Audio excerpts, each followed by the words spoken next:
Shut up and sit down. This is Holistic Vigilantes, hosted by Dr. Kimberly Bear and Dr. Jennifer Tippegraf.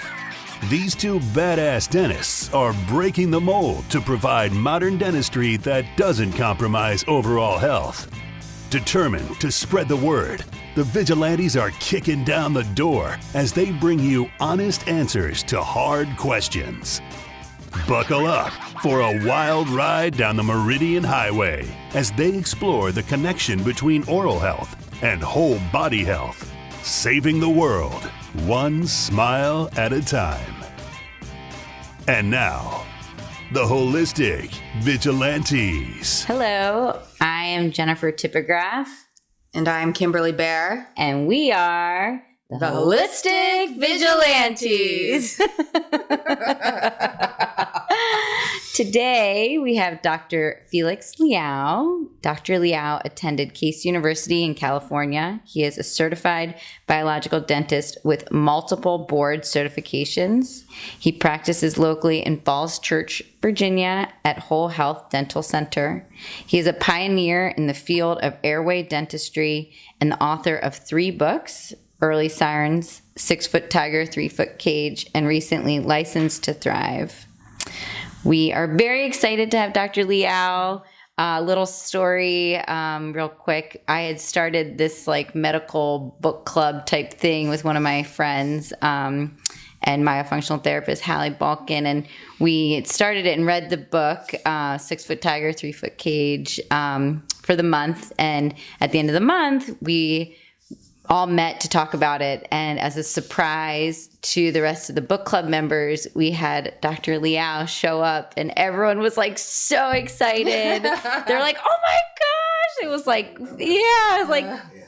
no one knew. It was awesome. We're all taking pictures and showing you our notes from the book. And it was just a very, very cool moment. And we actually have a picture of it. We'll show it to you later. But welcome, Dr. Liao. We're very excited to have you. Yeah. Also, I don't know, and I remember you did the myofunctional training at your office. I don't know how long ago that was. It was many years. Yes. I brought Jennifer. Yeah. You were my assistant then? Yeah, I think it was either 2007 when I was your assistant or 2013 when I just graduated from dental school. 2013. 2013, yeah. Yeah. Very cool. Long way. Yeah. Long ways. All right.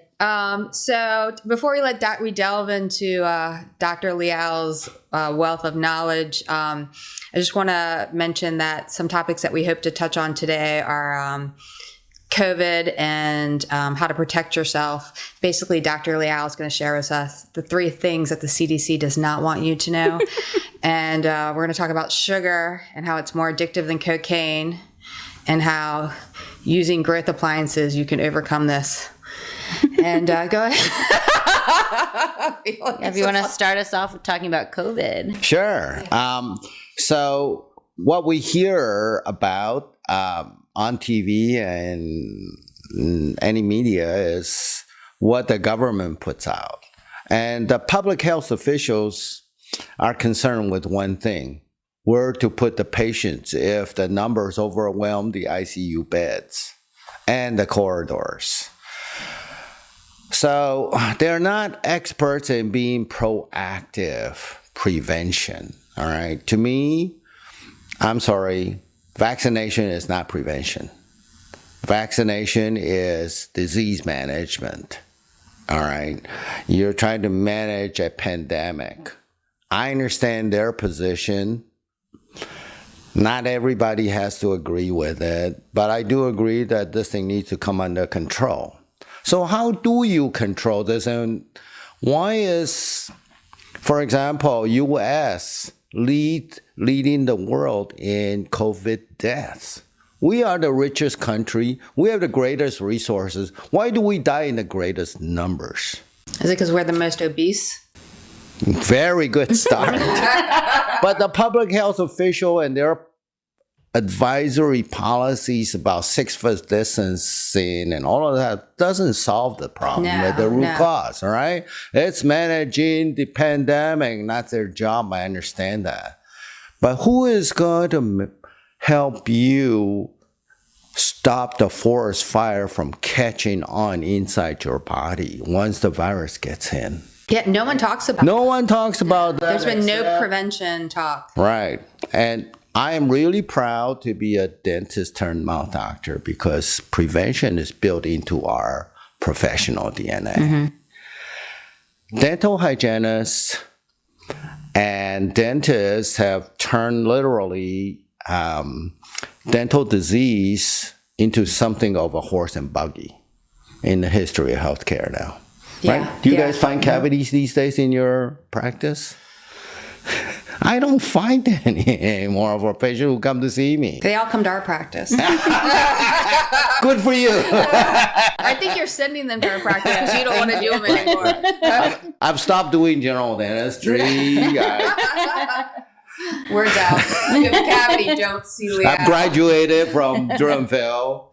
But I will tell you that patients who come to see me, maybe because they've done the research and they've filtered themselves out, I just don't see cavities anymore. Most of them have pristine teeth, spotlessly clean like they just come out of the dishwasher. Most of them don't have any bleeding gums. They have long history of, nothing wrong with you medically. All the tests are fine. Nothing wrong with you in the dental hygiene checkups. You're fine, so how come I still feel miserable? So back to COVID, because they're connected, all right? So what I find is that we need to manage disease, the earlier the better, from the root cause. Then your healthcare costs will go down. Then disease won't rear its ugly head at every turn. So either you go to your doctor to put out the fire, or you go to ICU to stop a crisis, or you can go to your dental office and learn how to thrive your health by making your mouth an asset rather than a liability.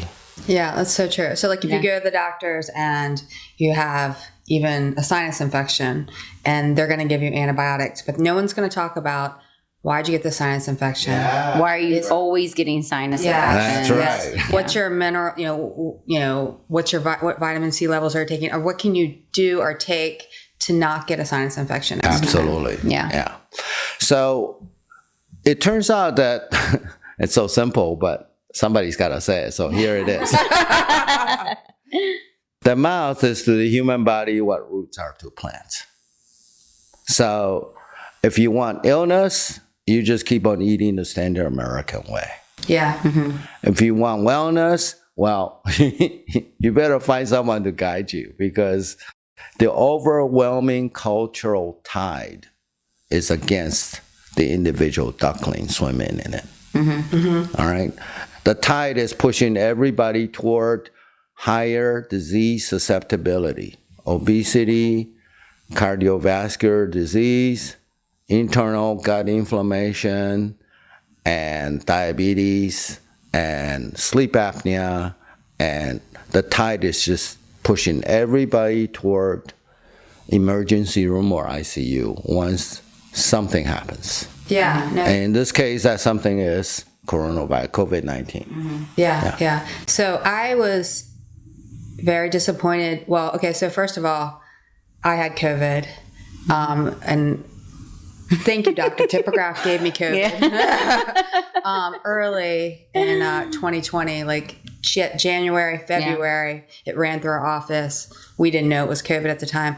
I'm the oldest person in my office, and the funny thing is I'm big on what you're talking about, but I am not the best patient, and I have a million things going on. And I learned a very valuable lesson. I think I just got all my blood work done at Nava, and I was like vitamin D deficient always. Had the right supplements to take. Knew what I was supposed to do. Would do it for a week or two, and then would like get distracted. Anyways, I was definitely vitamin D deficient when I got it, and when I got it, it destroyed me. I was convinced I had lung cancer. I literally was like, I knew it was a virus. So I remember being at home being like, I can barely breathe. Like I couldn't, and I was in the best running shape of my life. You were training for Boston, weren't you? No, that was my speed. I was getting ready to do a short race, a very fast race. I was in great running shape, and I was like, I couldn't take a deep breath to save my life. And I was like, well, I remember standing in my room saying, I can still talk, like out loud. I was like, okay, I'm going to go to bed, roll the dice on this one. Hopefully I'll get up tomorrow morning. Anyways, I knew it was a virus, and your lungs, immediately I started taking my vitamin D, all my supplements I was supposed to do. I started doing high dose IV vitamin C's every day. Good for you. I basically got myself, but it took me months. It took me until May to be able to run close to where I was, but every day I went out there with a mile. I went from being able to run a marathon to being barely not being able to run a mile. And because your lungs completely regenerate every 7 years. People are like, oh, the long-term effect. I'm like, your lungs remember the smoking lung, the black lung? Yes. Yeah. I was like, in a runner, it should be even faster, but our bodies are designed to heal. And I just was like, I just have to be patient and listen to it. But what it did was a real wake up call for me about like all the things I knew I should be doing that I wasn't doing. And so when I read your book, it was really great, especially the sugar stuff. But I'm sorry to cut you off there. No problem. But you mentioned several points that are excellent illustrations. That is that you can be lean, and you could be seemingly healthy on the outside. You can still be susceptible on the inside. Okay? And so why do we need vitamin C? It's because it's a vital mineral. Why do we need vitamin D? Because we need sunshine. Mm-hmm. We're all indoors creatures now, right? Yeah. The digital age, you can have your blue screen on 24/7 to any hour of the night. So people have lost touch with their circadian rhythm. Yes. And that's only one aspect of it. There's a convergence of factors that make the U.S. population particularly susceptible to COVID. And one of them is that obesity runs rampant. And if you're obese, your vitamin D intake is even worse. If you're obese, you're set up to be toast. Yeah. I mean, all the people that you see on TV that didn't make it, with all the family members moaning and crying over, just watch what their phenotype or body shape is like. Yeah. Okay. But even the young and the lean are not immune. I mean, they're susceptible as well, because what you eat, how you eat, and whether you get enough oxygen, and whether you have enough adrenal reserve to make the comeback has everything to do with whether you survive. So in your case, you were able to regenerate and recover because your adrenal power is still there. But if you had been obese and you had undiagnosed sleep apnea and you had been diabetic, your odds of making it is way, way down. Yeah, I know, I believe it. Yeah. So any comeback requires the adrenal to mobilize your immune system. Okay, so here's a good time for us to talk about what innate immunity. That's my next question. Okay, so vaccine is acquired immunity. You get a shot of something that's made outside your body. Innate immunity is what God and Mother Nature and your ancestors have instilled into your immune systems so that it could handle anything that life thrown in its way. So to my mind, our ancestors got us here without any vaccine. So why is vaccine so imperative except for the economy? Now, that's a separate issue, and I feel for all the resort operators and all the waiters, and my son is a chef. So he's impacted as well, okay? So it's not like I'm not in touch with him. But from the body's logic, from biology standpoint, from physiology standpoint, innate immunity is able to handle nearly everything unless something is in the way. Or it doesn't have something. Right. Okay. Yeah, something's so missing. That lacking of something, it could be include what we talked about: vitamin C, vitamin D, Vitamin K, bone building ingredients, gelatin, minerals, zinc. You need zinc Selenium. to power your immunity. You won't need all the excess sugar in your system that set your system up for one spark and you catch wildfire. Okay. But you need oxygen to empower your entire system. You need sleep. If you don't sleep well night after night because you have undiagnosed sleep apnea. What about the rule of 3 that you like to quote? The rule of 3? Yeah. 3 minutes. So is it 30 days, no food? Oh, okay. So yes, I get it. So how long can you go without food? Right? How long can you go without water? Okay. And how long can you go without breathing and air? All right. We all know it's 3 minutes before you're a vegetable if you're deficient in oxygen. Okay. After 3 minutes, can you make it back, even if somebody gives you the oxygen? Yeah, it's open to question. You don't want to find yourself in that situation. You might not be the same. That's right. You don't want to be in that situation. So what if cumulatively you're let's say you're getting 30% less air than you should be getting?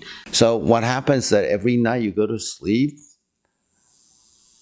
first of all, you don't want to fall asleep because your body will have anxiety because subconsciously it knows that it's going to be confronting death. That's why it's been linked with insomnia. Yeah. And That's Because your body thinks, oh no, I'm going to go lay down. I'm going to lay down and then I'm not going to be able to fall asleep. that's right. I don't want to go there. I'm not going there. But they'll fall asleep sitting up on the couch. Right. Yeah. So, but the other part is you need sleep. So the body craves sleep because you've been sleep deprived and oxygen deprived. So it falls asleep and now it has to struggle to stay alive to make it the next day. That's okay for one night and you already know the next morning how terrible that feels. It's because your adrenals are being fried. So if you do that night after night, decade after decade, then you have gone down the proverbial hill. And beyond a certain point, your ability to come back is diminished. So this is called self-regulation in Western European biological medicine. In standard conventional medicine, it's called homeostasis. Your body's ability to stay within a certain efficient zone. Yeah. Like 55 miles per hour driving. That's where the system works the best. Okay, so if you lose that ability to stay well and to come back to this efficient, optimal zone, now you need help. All right, and if you get the right kind of help, great. If you don't, too bad. So basically, would you say that innate immunity or vaccines are scientists trying to replicate our innate immunity? So like, for instance, really a vaccine, I was trying to explain this to my daughter, is them trying to get our body to create a response, to basically create immunity to something. It's trying to mimic an infection. Exactly. So basically the immunity that you would get from having COVID and overcoming it, and your body would develop these antibodies and this immunity to it. Right. The vaccine is really just trying to replicate that.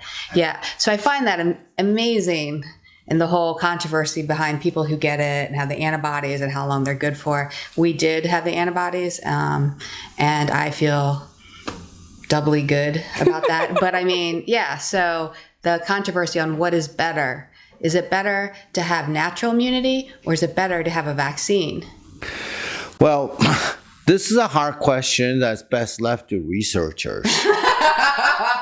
But my personal feeling is that, you know, the process of manufacturing a vaccine is not without risk. Yeah. All right. We have a mass vaccination.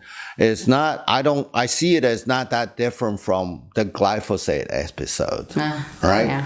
When it came out in the 70s, oh, it's great. Everything is fine, safe, no problem. Well, now companies are being sued for billions of dollars, okay? And for people that don't know what that is. Yeah, that's just Roundup. That's just the sprays on weed and crops, okay? So we need to view this thing with a healthy dose of skepticism. I don't think that even researchers can question that. Okay, so how do you explain autistic children? How do you explain the autism fallout from vaccination? You could deny it, but you cannot explain it away. Yeah. Okay, just answer all the autistic parents. Okay. You know, everyone having the healthy, you know, view on stuff. I mean, hence why, I mean, they just pulled the Johnson & Johnson. It's like they're, you know, really having to dig deeper now. Right. There are risks involved in this. There's everything, though. Everything. Of course. Yeah. Even 0.00001% risk is too much if you are that one.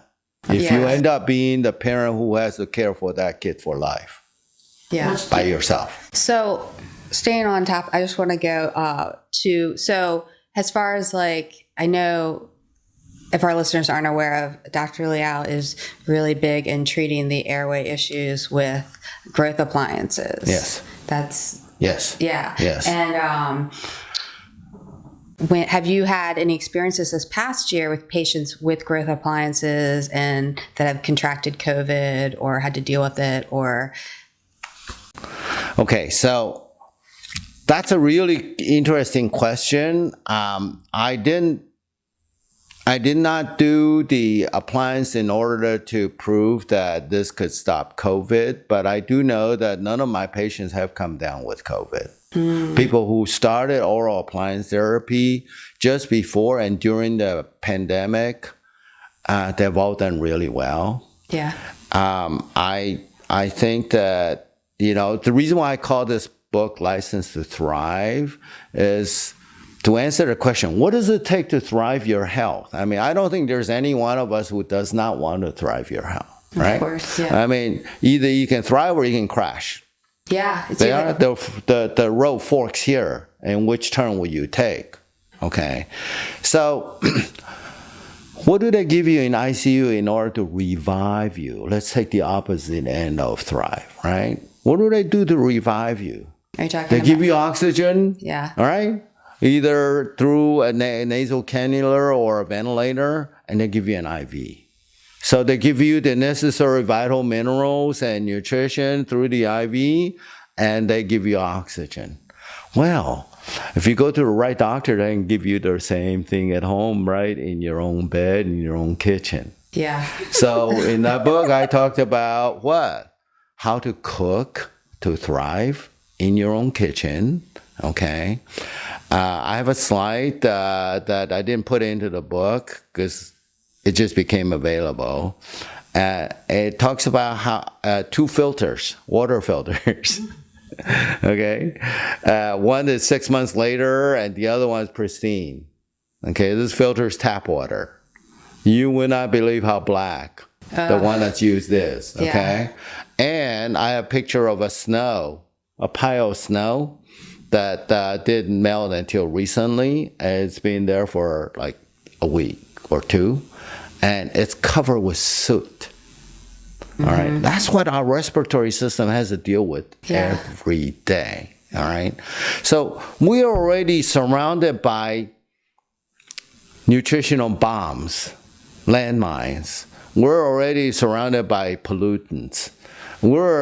Our U.S. Geological Survey says that pharmaceuticals are all over our tap water. Oh, absolutely. Yeah, antidepressants, everything. Everybody's pee and poops with all the antidepressants, whatever, into the toilet. Opioids. That water is recirculated, come out of your tap. It's amazing that we still need to take them. We just drink the water. And The collective good, right?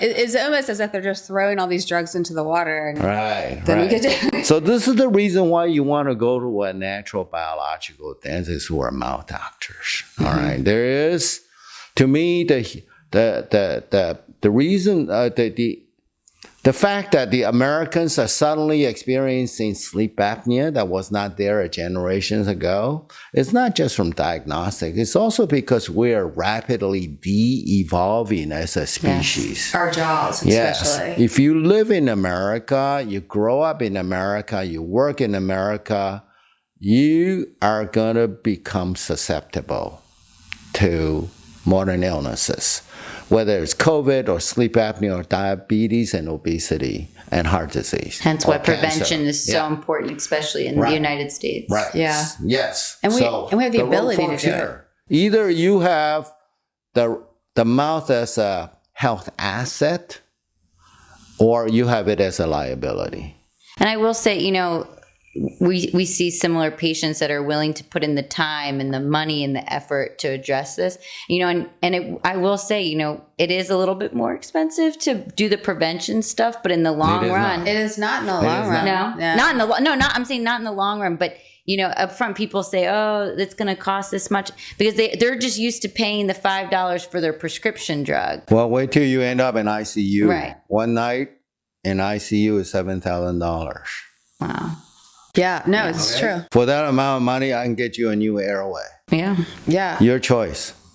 People and it's amazing. I always talk to my patients on CPAPs and they'll say, they all hate them, of course, but they'll say, the difference with and without it, because, can you imagine if you got that much more air all the time without it being forced That's right. down your throat, which has a whole secondary set of health issues. The micro tears in your esophagus. And we've never had these generations of people on CPAPs before. I have no doubt our generation, we are going to see some crazy stuff in 20 years. Also, not to mention, that is happening from kids are being put on CPAPs. Yeah, the stuff that grows inside the tubes and It's just, you are not designed to have air put down our throats. Look at what happened with COVID and putting people on ventilators. Everybody they put on a ventilator died. You can't force air into lungs that don't move. And that was like a huge disaster. I mean, no one knew. I mean, but that was like, hello. I mean, your lungs might be able to move a little better, but what are we creating? So speaking of all this and tying it together, let's talk about sugar. Oh my God, this is my favorite topic. Yeah. I'm just going to quote, when you talked in your book about sugar being more addictive than cocaine, it's such a good thing. I have to remind myself because right now, Felix, I'm dealing with a serious sugar addiction. And I never had that before. And I've had this, it's only been like the last maybe 8 years. Before that, I never, and now it's a struggle. It's definitely a struggle. Yes. So your book spoke to me. And I loved it when you said how you went to dental school and you'd have your coffee and your donut. And I was like salivating thinking, that's the perfect morning. Like, I totally remember those days. Like that. It got me through all those 8 o'clock classes, Yeah. okay? I know. And that's 40 years in a row, okay? And then when you talked about your whole thing and how you were like, no, don't do it. And like the inner struggle and Oh, that's why I put it there. and then you talked about the emotional mind and the logical mind. And it was so well written and it was as if I was thinking it, and it was written the way you would think it to yourself, and I loved it. Yeah, thank you. Well, I need to reread it every day. Put it on your mirror. Like a mantra.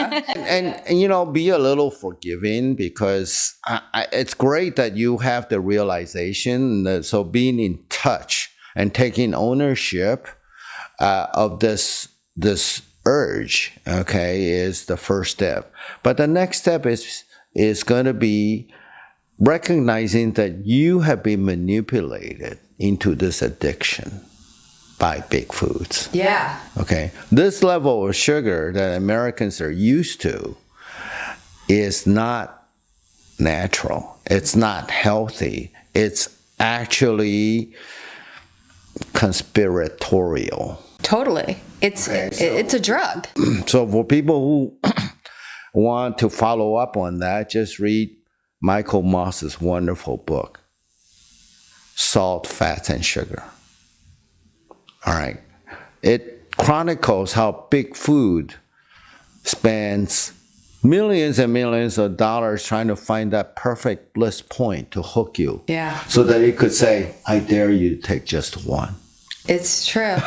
Like drugs. You can't like just take using the one. This is such mindset a of hit, drugs. Okay. Yeah. So if you snort cocaine, you want it. Ditto sugar. All right? Yeah. So they gave, in France, they did a study and they gave these rats levers to press. And there is healthy water and there is saccharin and there's cocaine. They would rather press saccharin instead of cocaine. Okay? We're going to do some lines later. Get the saccharin out. Okay, so they figured this out to hook you. Yeah. And there's no way you can fight it except you know, you get in touch with this awareness and you accept this internal struggle and know that, look, and this is why I say it's important to make this public declaration, right? My declaration to thrive is I want to live to 100, everything working and nothing hurting. All right. After that, I think All the sugar you want. All the sugar. after that, I would enjoy a great birthday cake and renew the deal with God. Yes. Right? Eat your donuts. Yeah. Yeah, you know, somebody wrote a book that says, if I was to live my life again, I would eat more ice cream. You don't want to live a life of regrets. Yeah. All right. So deprivation is not the answer. But I do believe that if you eat right and you're in good health, in other words, you're not eligible to do this if you have what we call cardiometabolic risks. If you're diabetic, you're obese, you need to work on that. But like both of you, you know, you're relatively young and healthy and lean, and your blood profiles are decent, then I would say if you behave 6 days a week on the 7th day, Exactly. you can live. Yeah. You can live and enjoy, okay? Sure. The standard American way, okay? And get away with it. The question is, can you afford to? And that's where U.S. population become more susceptible than the rest. We think we can afford to when we cannot, because our affluence and our taste conditioning by big foods who have manipulated us into a certain level of salt, sugar, and fat saturation as being taste good. All right, we've been conditioned to think and feel that way. Then you have been, you're labeled to become a CDC statistics on mortality and morbidity. I'm sorry. That's just how it is. Yeah. Yeah. Yeah. I know. And I hate when I hear people, whether they're talking about their children or themselves or someone else, and they're like, well, they're thin, they can do it. Like you were saying, it doesn't matter. Skinny fat. Yeah. No. Skinny It doesn't fat. matter No. if you're skinny or not. No. And it's a even- health thing. Even healthy runners can collapse Absolutely. in the middle of their race, right? Why? Because they've fried their adrenals or they have undiagnosed this and that. So judging a book by its cover has limitations. Yeah. Let's put it So that bringing that back to now with the sleep apnea stuff, I mean, we talked on the sugar, but bringing back to the sleep apnea, I mean, people used to think, oh, just fat people have sleep apnea, but skinny people have it too, just like you're talking about with the skinny people having underlying conditions that, you know. Yeah. Yeah. And CDC just came out with a study that shows that even people whose BMI is under 24, like if you're too lean, you're just as susceptible to COVID. Sure. Yeah, exactly. There's an optimal zone. Yeah. Okay. So balance, variety is the ticket to thrive, plus oxygen and good sleep. So do you want to talk about with the appliances and growing the airways and helping the sleep apnea? Well, here's a great news, okay? So there's this new frontier in dentistry and medicine. It's called epigenetics. That's my favorite topic. Right. This gives you hope. Yeah. On all fronts. Epigenetics On all means fronts. on this side of 16, there's still hope for you. Yeah. You're not stuck with what you got. Yeah. Whether it's crowded teeth, head, shoulder, and neck pain, or depression and anxiety, or waking up. Or high blood pressure. Yeah. Or waking up tired and say, God, isn't that normal for everybody? No. Yeah. Or I'm genetically predisposed to this. My whole Forget family that. snores. Yeah. Because you all eat the same dinner, okay?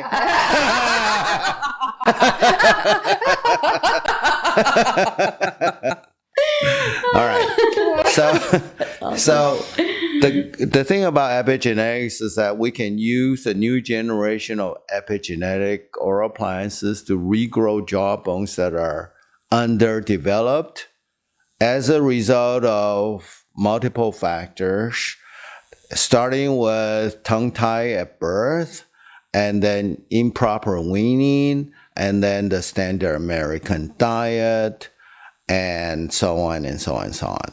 I recommend everybody just don't ask a question. Don't, for the sake of your family and children, just join Western A. Price Foundation, become a member, and thank Sally Fallon for starting it, because it is the only North Star by which you should navigate your nutritional practice at home.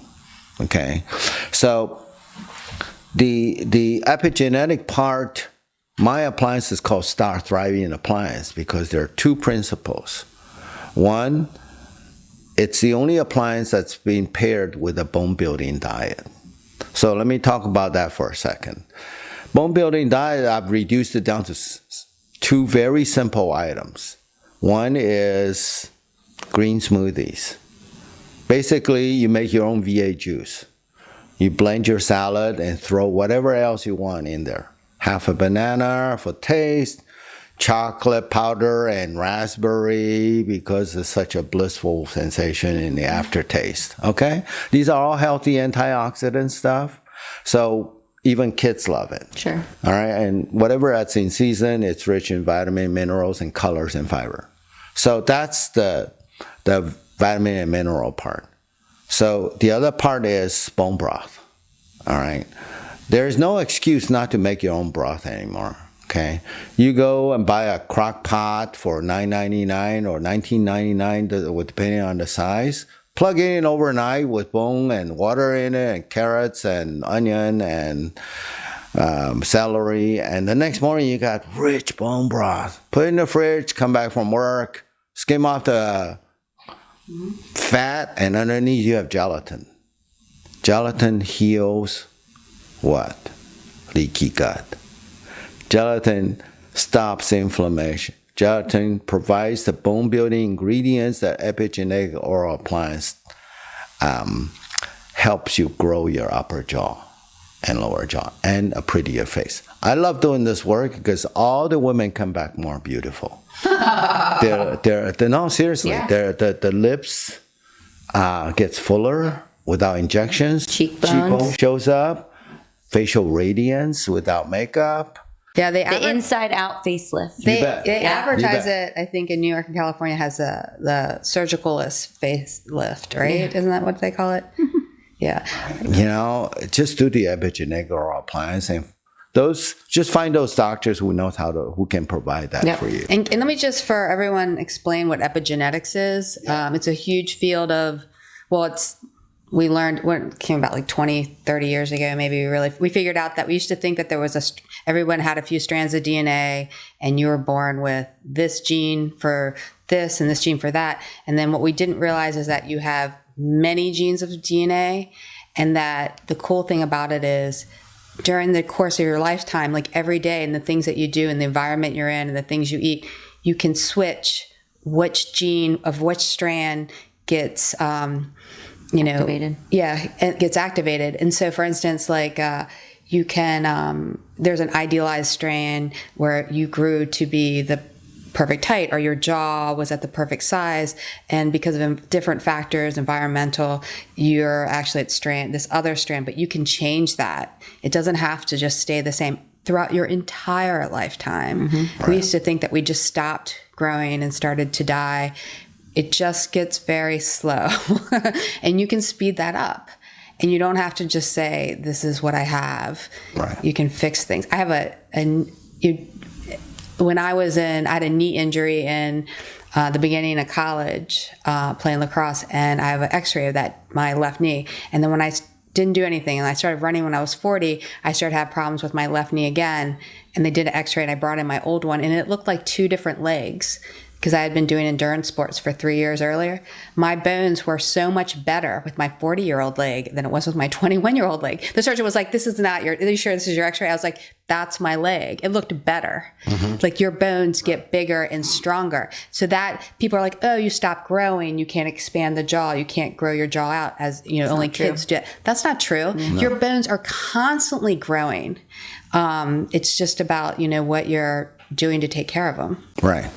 The body is adaptive, and it will adapt in order to survive, and so it will respond to different stimulus.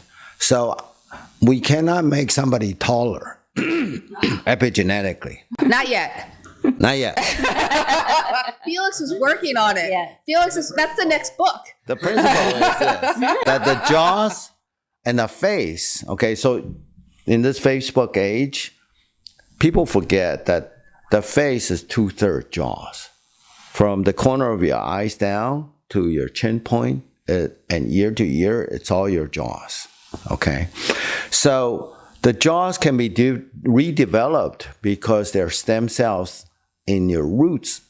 A lot of stem cells. A lot of stem cells. And there are stem cells also in the sutures that joins the jaw bones to the skull bones.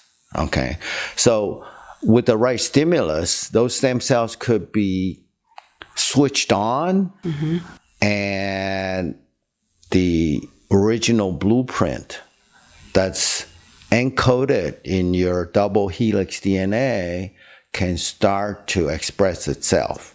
In other words, you can resume your arrested development that resulted in, for example, crowded teeth. We can now grow the jawbone in combination with a bone building diet.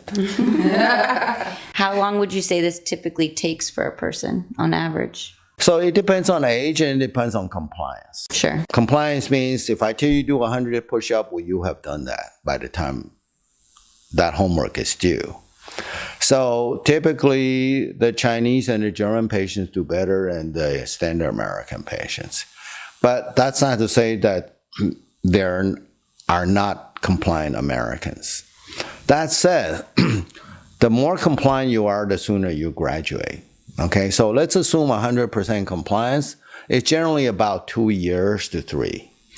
So some people grow up with mouth breathing and antibiotics and tongue tie and a retained pacifier swallowing reflex like this, undiagnosed, and so those would take longer to unravel and return to normal because you must remove the negative influences for the natural version to show up. If I put a thumb on you, you cannot stand up tall. Okay, so we need to remove that, and so the wrong swallowing, it's called grimace swallowing. If you hear somebody swallow and you hear a gurgling sound, they're swallowing air. So that's a compensated swallow as a result of tongue tie. And if you swallow air, it's going to come out somewhere. Yeah. And It'll be it's gonna feel bloated. gassy, bloated, a lot of burping. Yeah. Okay. It's disgusting. So this Yeah, the stomach's not made for air, the lung is. So the mouth, The third lung. yeah, the mouth is supposed to be for digestive process. Okay, so the peristalsis, the wave-like motion that transport food from mouth down the digestive tract, is initiated by the tongue with the teeth together. This is how swallowing starts. So if the tongue is off because of the tongue tie, and don't get me started on this, I believe the tongue tie is secondary to maternal hypothyroidism. I agree. Yeah, okay. So mother's health and mother thyroid condition is vital. And I would implore all of you women patients out there who go to see a dentist to ask your dentist guide you and evaluate you on your own oral structure, particularly your upper jaw, because that has an influence on your pelvic opening, okay? And your thyroid status, because that has an influence on your child's tongue tie, in my opinion.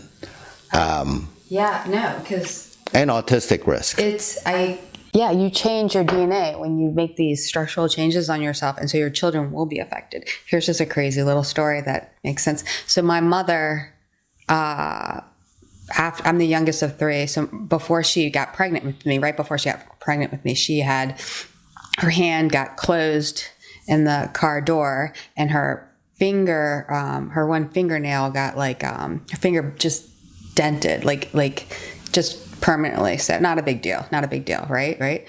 But I was born with that on my finger. So it shows you how it changed her DNA. You know what I mean? We always thought that was so funny. That was so crazy. That's clearly epigenetic. Which explains when generation after generations of premolar extractions or traditional orthodontics, or where the jaws have been held back, it gets. I call that subtractive orthodontics. Subtractive. Yes. And You so extract and with retract. each generation, it just gets, you can have none, but if your mother had it, it's sort of handed off to you. Right. Yeah, but if you corrected that beforehand, Yes. what a great thing that would be for your That's child. right. I also think that tongue tie and lip tie screening should be part of that newborn evaluation when Absolutely. they come right out of the womb. Sooner is better. Yeah. Sooner is better. But if you want to explore the origin of that, I think the best way is to be proactive, and which is to assess pre-conception maternal health, to include the mouth and the thyroid status for sure. So the adult tongue tie thing is a big thing in our practice. Right. And I did a podcast with Hallie and I did a bunch of research, and Australia is very cutting edge on doing adult tongue tie releases and to help with shoulder, neck, and trap pain and tightness and that forward neck posture. And I had very much a tongue tie. So did my kids, but it was never they all latched and they ate, but we're all tongue tied. And we definitely all have shoulder and neck issues and airway issues and all that. Yeah. They're subclinical. I mean, there are severe tongue ties, and then there is shades of gray between that and completely normal tongue tie. Yeah. No, I think and people just think it's with infants, but it's not. No. It's a big problem with adults. And most of my patients who have sleep apnea are tongue tied. Well, that's why they have narrow upper jaw in the first place, because the tongue tie anchors the tongue to the floor of the mouth, so they cannot provide the upper jaw with the stimulus to. There's that become physical wider. restriction, so the tongue's not able to support the growth because it physically cannot get there. And another part of your book that I really liked is when you say, when you ask, when are you going to show up to take charge of your health? Like, when's that going to happen? Thank you. Wow. It shows that you were really paying attention. No, this is a really important question for all the doctors to ask their patients, because what do you go to the doctor for, right? Do you come to me because you want to get better? And so you need to ask, well, how did you end up here? And will you take charge?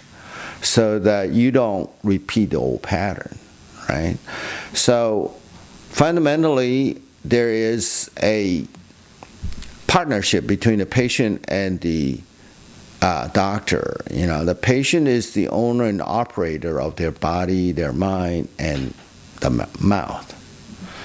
And so to the extent that the mouth is the roots to whole body health, you need to have a mouth doctor to guide you.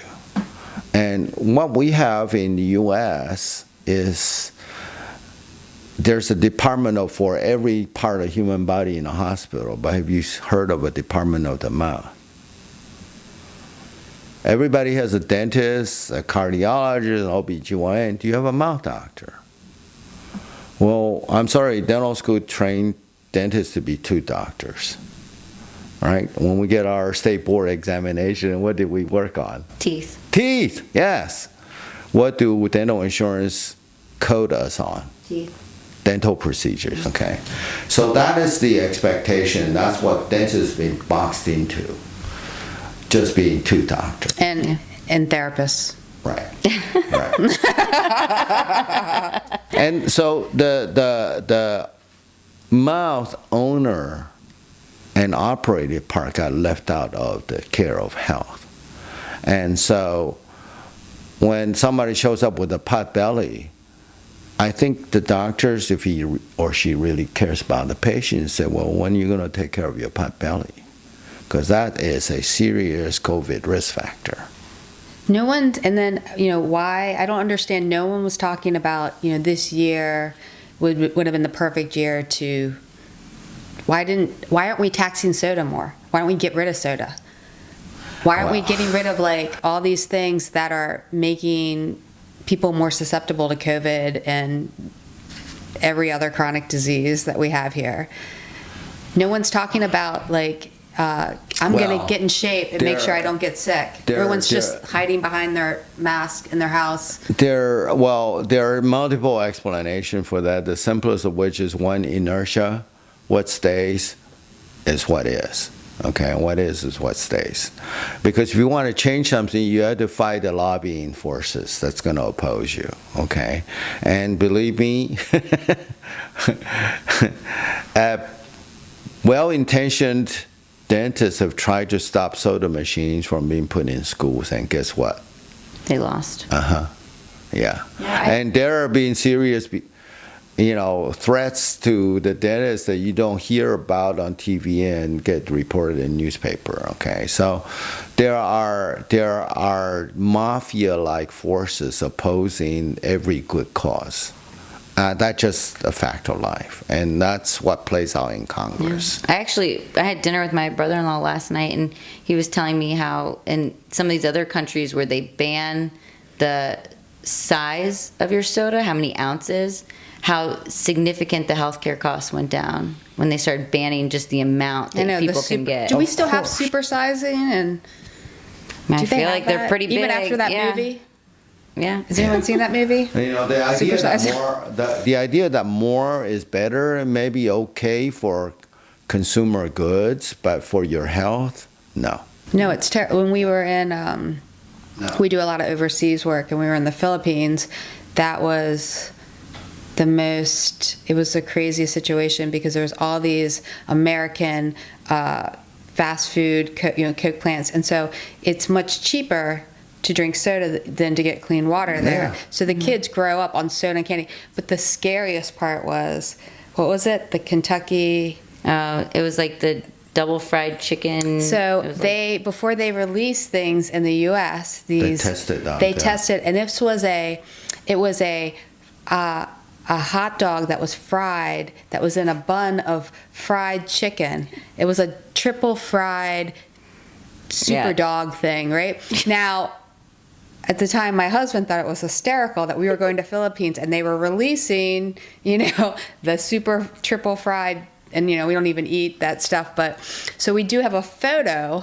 I should go get the group taking a bite of it. Yeah, and then spitting it out of our mouths. All of our faces are like, but it never. I don't know. It must have not done well because it never made it here to the United States that I know of. But I mean, it was just so disturbing. It was very. And it was, I mean, we were there on these dental mission trips, and you'd see these kids bombed out teeth, and then, but they leave the practice, they leave the little setup where they just had their tooth taken out and they're carrying their bag of like sugar water, Yeah, but you don't even have to go to another country to see that. Of course. Because my sister is an OB, when she was practicing in Kentucky, she would see kids come in the stroller with their green bottles, their Mountain Dew, and the bottle, and it was like, yeah. So it shows that the human mind is susceptible to manipulation, and so more is better. Hey, here you go. Yeah. So we have a question. We're going to wrap this up, Felix. We have two things. We have a gift for you. If you could hand that to me, CJ, over there. And then we have a question for you. What are your thoughts on earwax?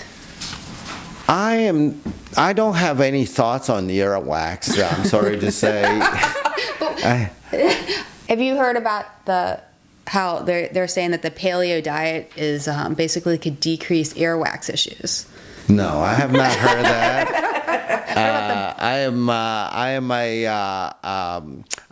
work with TMJ, but I treat oral contributions to anything and everything, but I don't treat back pain, sleep apnea, or earwax. So I'm not gonna claim ignorance on this one. Do you have any experience with that? So when we come out with the next book, when you come out with your next book on how to get taller and decreased your earwax with the bone building diet, that's gonna be the next one. And we have this for you, Felix, because now you're all right. All right. Thank you so much, Dr. Thank Q. you. You're very welcome. Thank you. I am totally thrilled and totally enjoyed myself with you guys. Thank you so All much. right. Thank you.